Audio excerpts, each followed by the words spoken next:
نحمده ونصلي ونسلم على رسوله الكريم اما بعد فاعوذ بالله من الشيطان الرجيم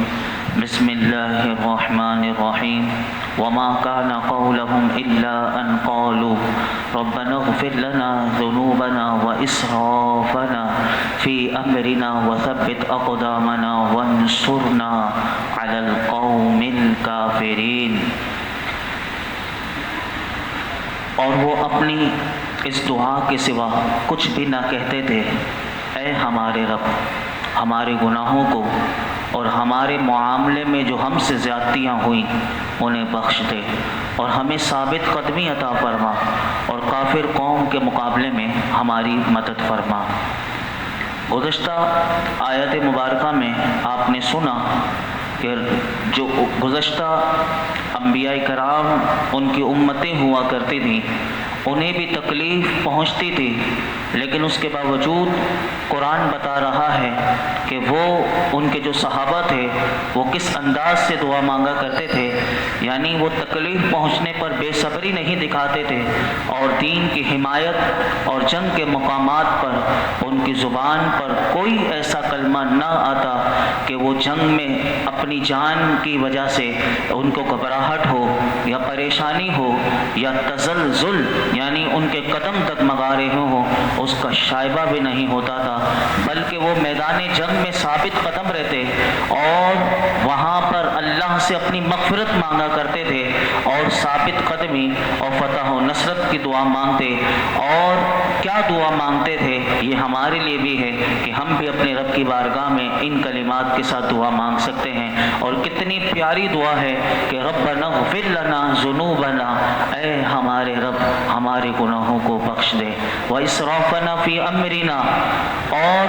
جو زیادتیاں ہم نے اپنے کام میں کی، ہم سے بھی ایسی زیادتیاں ہوتی ہیں تو وہ دعا مانگا کرتے تھے واسرافنا فی امرنا، اور جو زیادتیاں ہم نے اپنے کام میں کی تو وہ تو ہمیں معاف کر دے، اور وثبت اقدامنا،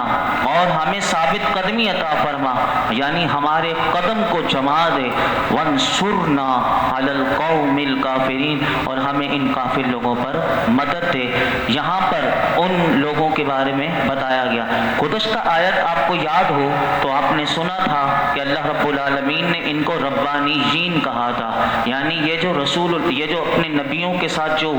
میدان جنگ میں جاتے تھے اللہ رب العالمین نے ان کے لیے ربانیین کہا۔ اب آپ اندازہ لگائیں یہ اپنے آپ کو اس دعا میں گناہگار کہہ رہے ہیں۔ یہ علماء کہتے ہیں بڑا نفیس نکتہ ہے، لطف کی بات ہے کہ یہ اللہ والے اپنے آپ کو گناہگار کہہ رہے ہیں اور رب العالمین ان کو اللہ والا فرما رہا ہے۔ یعنی آپ اندازہ لگائیں کہ یہ کتنی بڑی بات ہے کہ بندہ خود کو گناہگار کہے اور رب اس کو ابرار یعنی نیکوکار فرمائے۔ تو کسی بزرگ نے بڑی خوبصورت بات، ان کا فرمان ہے کہ ساری دنیا مجھے مردود کہے اور رب کریم کی بارگاہ میں میں مقبول قرار پاؤں، یہ اس سے بہتر ہے کہ ساری دنیا مجھے مقبول کہے اور رب کی بارگاہ میں میں مردود قرار پاؤں۔ تو انسان لوگوں کی نگاہوں میں مقبول نہ بنے بلکہ ہر وقت یہ کوشش کرے کہ میرے رب کی نگاہوں میں میں مقبول بن جاؤں، چاہے دنیا والے مجھے مردود کہتے ہو، میری عزت میری کچھ بھی نہ ہو۔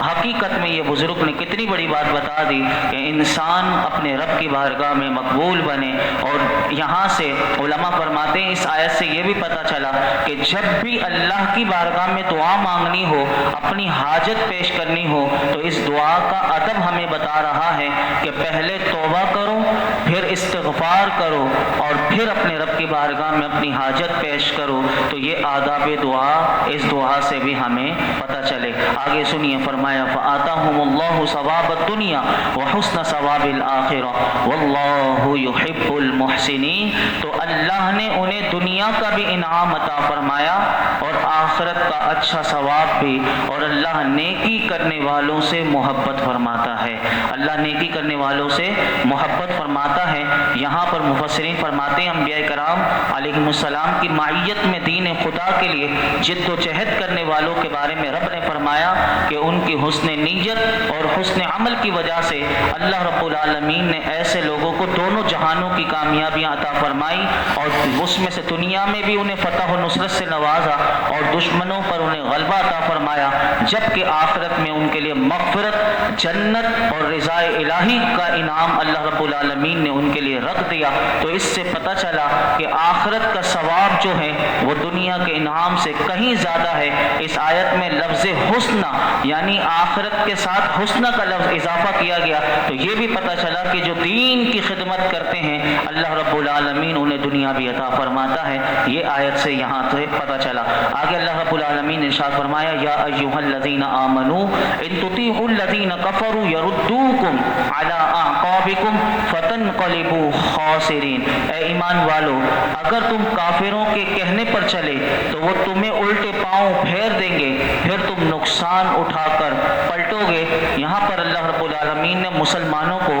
واضح الفاظ میں بتا دیا کہ اگر تم کافروں کے کہنے پر چلو گے یا ان کے پیچھے چلو گے، چاہے وہ یہودی ہوں، چاہے وہ عیسائی ہوں، یا منافق ہوں یا مشرک ہوں، جس کے بھی کہنے پر چلو گے وہ تمہیں برباد کریں گے، وہ تمہیں کفر کی طرف لے جائیں گے، تمہیں بے دینی کی طرف لے جائیں گے، تمہیں بدعملی کی طرف لے جائیں گے، اور سب سے بڑھ کر تمہیں وہ اللہ کی نافرمانی کی طرف لے جائیں گے۔ اور اس کا نتیجہ یہ نکلے گا کہ تم آخرت کے ساتھ ساتھ اپنی دنیا کو بھی تباہ و برباد کر دو گے۔ یعنی کتنے واضح اور کھلے الفاظ میں اللہ رب العالمین نے مسلمانوں کو پیغام دے دیا، اے مسلمانوں، تم کافروں سے ہدایات لے کر نہ چلو۔ جیسے آج ہم یورپین ممالک سے ہماری ہدایات ملتی ہیں تو ہمارے جو حکمران ہیں ان کے کہے پر چلتے ہیں، تو آج ان کے کہے پر چلنے کی وجہ سے کبھی ختم نبوت کے قانون میں ترمیم کرنے کے لیے نکل پڑتے ہیں، کبھی وہ ان کو گستاخوں کو سزا دینے کے لیے یعنی ان کی ٹانگیں کاپتی ہیں، تو وہ ان کی ہدایت لے کر اپنی دنیا بھی تباہ کرتے ہیں اور اپنی آخرت بھی تباہ کرتے ہیں۔ تو آپ یہاں پر دیکھیے کہ اللہ رب العالمین نے ہمیں بتا دیا، اور اس کا مشاہدہ ہم کر رہے ہیں کہ ہم اگر آج بھی اپنا نظام چلانے میں، اپنے کردار میں، اپنے کلچر میں، اپنے گھریلو معاملات میں، اپنے کاروباری معاملات میں اگر ہم نے کافروں کے کہنے پر چلیں گے تو ان کے طریقے پر گویا کہ ہم آج بھی چل رہے ہیں، تو اسی وجہ سے آج ہم بربادی کی طرف ہیں، جس سے میرے رب نے منع کر دیا۔ آپ بتائیے کہ جب بندہ رب کے کہنے کے باوجود بھی اس پر چلے گا تو بتائیے کہ وہاں رحمت نہیں، پھر انسان کے لیے زحمت ہی ہوتی ہے اور وہ بربادی کی طرف جاتا ہے۔ یہاں پر اللہ رب العالمین نے واضح الفاظ میں منع کر دیا کہ تم ان کے کہنے پر نہ چلنا۔ اگلا جملہ سنیے کہ اللہ رب العالمین نے اگلی آیت میں کیا بتایا، فرمایا بل اللہ مولاکم وہو خیر الناصرین، بلکہ اللہ تمہارا مولا ہے اور وہ سب سے بہتر مددگار ہے۔ یہاں کہا کہ تمہیں کافروں سے بات، تم سے ان کی ہدایات لینے سے تمہیں منع اس لیے کیا جا رہا ہے کہ یاد رکھو یہ کافر تمہارے مددگار نہیں، بلکہ تمہارا مددگار تمہارا رب ذوالجلال ہے، یعنی تمہارا پروردگار تمہارا مددگار ہے۔ اور کہا وہ کیسا مددگار ہے، وہو خیر الناصرین، وہ سب سے بہتر مددگار ہے۔ لہٰذا تم کافروں کی اطاعت نہ کرو بلکہ تم اپنے رب کی اطاعت کرو، اور جو اپنے رب کی اطاعت کرتا ہے اللہ رب العالمین اس کو دنیا میں بھی نواز دیتا ہے اور آخرت میں بھی نوازے گا۔ تو یہ بات ہم سمجھ جائیں کہ ہم کسی کی بھی یعنی یہ سب سے بڑی آیت ہمیں بتا رہی ہے، اور کتنا پیارا پیغام اللہ نے دے دیا کہ تمہارا پروردگار تمہارا مددگار ہے۔ ان کافروں کو کبھی یہ نہ سمجھنا کہ یہ تمہیں قرضے دیں گے، یہ تمہیں سب کچھ دیں گے تو تمہاری یہ مددگار ہیں، ان کو بھول جاؤ اور اپنے رب سے لو لگا لو۔ ان کے عیش و عشرت کو نہ دیکھنا کہ ان کے پیچھے نہ چلنا۔ آج لوگ دین کو بیچ دیتے ہیں، اپنے ایمان کا سودا کر لیتے ہیں۔ ایمان کتنی بڑی دولت ہے، بعض لوگوں کو یہ سمجھ میں نہیں آتی۔ تو ایک حدیث پاک میں آپ کے سامنے رکھوں گا کہ نبی پاک صلی اللہ علیہ وسلم کی حدیث ہے کہ رسول اللہ صلی اللہ علیہ وسلم نے حضور کی بارگاہ میں ایک شخص آیا اور پوچھا کہ مل موجبتان، یا رسول اللہ یہ بتائیے کہ وہ کون سی چیز ہے کہ جو جنت کو بھی واجب کر دیتی ہے یا دوزخ کو واجب کر دیتی ہے، یعنی یا تو جنت واجب ہو جائے گی یا دوزخ واجب ہو جائے گی۔ تو رسول اللہ صلی اللہ علیہ وسلم نے اس آنے والے شخص کو کتنا پیارا جواب دے دیا۔ آپ نے فرمایا کہ اے شخص سن کہ وہ شخص کہ جو اللہ کے ساتھ کسی کو شریک نہیں ٹھہراتا فقط دخل الجنہ تو وہ جنت میں داخل ہوگا، یعنی جو اللہ کے ساتھ کسی کو شریک نہ ٹھہرائے تو یہ چیز اس کے لیے جنت کو واجب کر دیتی ہے۔ یہ ایمان کی دیکھیے حقیقت بتا رہے ہیں حضور کہ ایمان کتنی بڑی دولت ہے، اور فرمایا کہ جو اللہ کے ساتھ شریک ٹھہراتا ہے فقط دخل النار تو وہ دوزخ میں جائے گا، یعنی یہ چیز اسے دوزخ میں داخل کر دے گی۔ تو یہاں پر یہی بات ہمیں بتائی گئی کہ تمہارا پروردگار ہی تمہارا مولا ہے، ان کافروں کو تم مولا نہ بنانا، ان کو نہ سمجھنا کہ یہ تمہارے مددگار ہیں۔ آگے فرمایا سنلقی فی قلوب الذین کفروا الرعب بما اشرکوا باللہ ما لم ینزل بہ سلطانا ومأواہم النار وبئس مثوى الظالمین۔ عن قریب ہم کافروں کے دلوں میں رعب ڈال دیں گے کیونکہ انہوں نے اللہ کے ساتھ ایسی چیز کو شریک ٹھہرایا کہ جس کی اللہ نے کوئی دلیل نہیں اتاری، اور ان کا ٹھکانہ آگ ہے، اور وہ ظالموں کا کتنا برا ٹھکانہ ہے۔ یہاں پر اس آیت میں ایک غیب کی خبر دی گئی کہ جب جنگ احد میں جب صحابہ کرام جب میرے آقا علیہ الصلوۃ والسلام کی یعنی اس وقت جنگ کا میدان پلٹ گیا تھا، گزشتہ چند درس میں آپ کو بتا چکا تھا کہ غزوہ احد میں جب کافر اس وقت دوبارہ لوٹ کر یعنی مسلمانوں پر حملہ کر دیا تھا، اور اس وقت مسلمانوں نے دوبارہ اپنے ہوش سنبھالے تھے، تو ابو سفیان جو اس وقت ایمان نہیں لائے تھے یہ جا رہے تھے یعنی واپسی، ان کے دل میں خیال آیا کہ کیوں نہ ہم سب مسلمانوں کو آج احد کے میدان میں ختم کر دیں، یعنی آج مسلمانوں کو صفایا کر دیں، کہ کیونکہ اس وقت انہوں نے 70 صحابہ کرام کو شہید کر دیا تھا احد کے میدان میں۔ اب یہ واپس جاتے ہوئے ان کے دل میں یہ خیال آیا کہ پلٹیں، اللہ رب العالمین نے ان کے دلوں میں وہ رعب مسلمانوں کا اس وقت داخل کر دیا کہ ایسی ان کی کیفیت ہو گئی کہ یہ پلٹ نہ سکے۔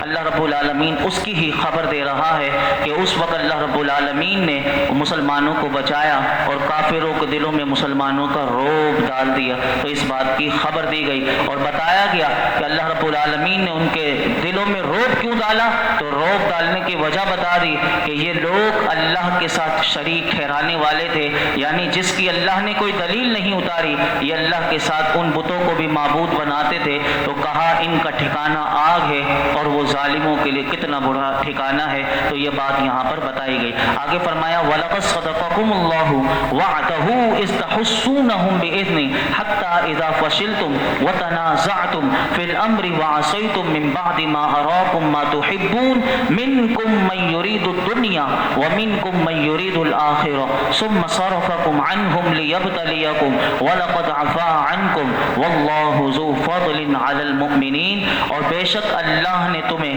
اپنا وعدہ سچا کر دکھایا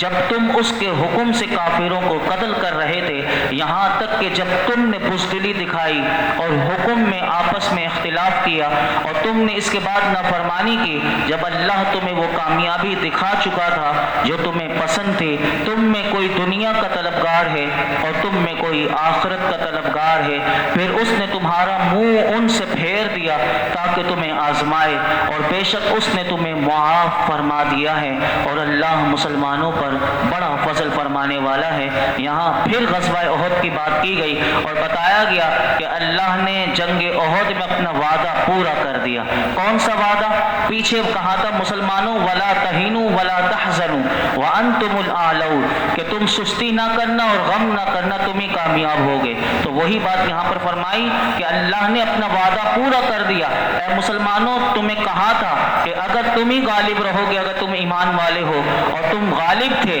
اور تم اللہ کے حکم سے تم کافروں کو قتل کر رہے تھے میدان احد میں، جب تم نے میدان احد میں بزدلی دکھائی، یہ کون سی بزدلی تھی؟ تو فرمایا کہ جو رسول اللہ صلی اللہ علیہ وسلم نے تمہیں ایک پہاڑی پر یعنی 50 تیر اندازوں کو حضور نے کہا تھا یہاں سے ہٹنا نہیں، یہاں جمے رہنا، تم نے اس میں آپس میں اختلاف کیا اور رسول اللہ کے حکم کی مخالفت کی، حالانکہ اللہ تمہیں میدان احد میں اس وقت بظاہر مسلمان جیت رہے تھے، لیکن جہاں ان 50 نے وہ جگہ کو چھوڑا تھا یعنی اس میں سے 10 رہ گئے تھے، باقی 40 نے وہ جگہ چھوڑ دی تھی، تو اللہ رب العالمین العالمین فرما رہا ہے پہلے تمہیں کامیابی میدان احد میں دکھائی، لیکن تم میں سے بعض نے مال غنیمت حاصل کرنے کے لیے، دنیا کی طلبی کے لیے وہ جگہ کو چھوڑا تو اس کا نقصان تمہیں بہت زیادہ اٹھانا پڑا۔ تو اس سے یہاں پر پتہ چلا کہ دنیا طلب کرنے سے مراد وہ لوگ ہیں کہ جنہوں نے وہ درہ جو چھوڑ دیا تھا جہاں حضور نے انہیں کھڑا کیا تھا پہاڑی درے پر، اور مال غنیمت حاصل کرنے میں وہ مشغول ہو گئے، اور فرمایا کہ یہ دنیا کے طلبگار تھے۔ اور آخرت کے طلبگاروں سے مراد کون ہے کہ وہ حضرت عبداللہ بن جبیر اور ان کے ساتھ جو 10 ساتھی تھے، کیونکہ وہ 10 رہ گئے تھے اور ان کو شہید کر دیا تھا کافروں نے، تو ان کو کہا آخرت کے طلبگار مراد۔ لیکن اسی آیت میں اللہ رب العالمین نے تمام صحابہ کرام جن سے غلطی ہو گئی، خطا ہوئی، تو ان کے بارے میں فرمایا کہ ان سب کو اللہ نے معاف کر دیا، یعنی ان سے اجتہادی خطا ہوئی۔ تو یہاں پر پتہ چلا کہ کوئی یہ واقعات لے کر صحابہ کرام کی شان میں گستاخی نہیں کر سکتا، کیونکہ اللہ نے فرمایا وَلَقَدْ عَفَا اللَّهُ عَنْهُمْ، ان سب کو اللہ نے معاف کر دیا۔ جب اللہ نے معاف کر دیا تو آج کا کوئی کتاب اٹھا کر کہے کہ یہ دیکھو صحابہ میں سے 40 نے یہ کیا کیا تھا، حضور کے ان صحابہ کی شان میں توہین کرے، تو گویا کہ وہ اس قرآن کے حکم کے خلاف ہے۔ تو یہاں پر اللہ رب العالمین نے منع کر دیا کہ جو صحابہ کرام کی شان میں گستاخی کرے گا گویا کہ وہ بدبخت ہے، اللہ نے ان کی معافی کا اعلان کر دیا۔ تو یہ بدبخت اپنی بدبختی کی وجہ سے لوگوں کے دلوں میں صحابہ کے لیے شک ڈالے گا، تو ایسے لوگوں سے ہمیں بچنا چاہیے۔ اور آگے اللہ رب العالمین نے کیا فرمایا، یہ کل یہی بات آگے چلے گی۔ اللہ رب العالمین ہم سب کو غور و فکر کی توفیق عطا فرمائے۔ الحمدللہ رب العالمین والصلاة والسلام علی سید الانبیاء والمرسلین وعلی آلہ واصحابہ اجمعین۔ اللہم ربنا آتنا فی الدنیا حسنہ وفی الآخرۃ حسنہ وقنا عذاب النار۔ یا اللہ پاک جو کچھ ہم نے سنایا اس کے سننے سنانے میں کوئی غلطی کوتاہی ہو معاف فرما، اپنی بارگاہ میں شرف قبولیت عطا فرما۔ مولائی کریم جو وہ عظیم لوگ صحابہ جو دعائیں تیری بارگاہ میں مانگا کرتے تھے، مولائی کریم تجھ سے مغفرت، تجھ سے جنت اور تجھ سے تیری رضا کو طلب کیا کرتے تھے، اے رب کریم ہم بھی تجھ سے اپنی مغفرت مانگتے ہیں۔ یا اللہ ہماری بے حساب مغفرت فرما، یا اللہ ہمیں جنت الفردوس عطا فرما، ہمیں اپنی رضا عطا فرما، دنیا میں بھی اپنی رضا عطا فرما، موت کے وقت بھی اپنی رضا عطا فرما، اور کل قیامت کے دن بھی مولائی کریم جنت میں اپنی رضا عطا فرما۔ یا اللہ ہمارے گناہوں کو معاف کر دے، ہمیں قرآن حکیم کی صحیح سمجھ عطا فرما، صحیح سمجھانے کا سلیقہ عطا فرما۔ یا اللہ اخلاص کی دولت عطا فرما۔ یا رب العالمین اس درس قرآن کی برکت سے ہماری خالی جھولیوں کو بھر دے، ہمیں اپنی رحمت عطا فرما، ہم سب پر حضور کی امت پر اپنا خاص فضل و کرم نازل فرما۔ وصلی اللہ تعالی علی خیر خلق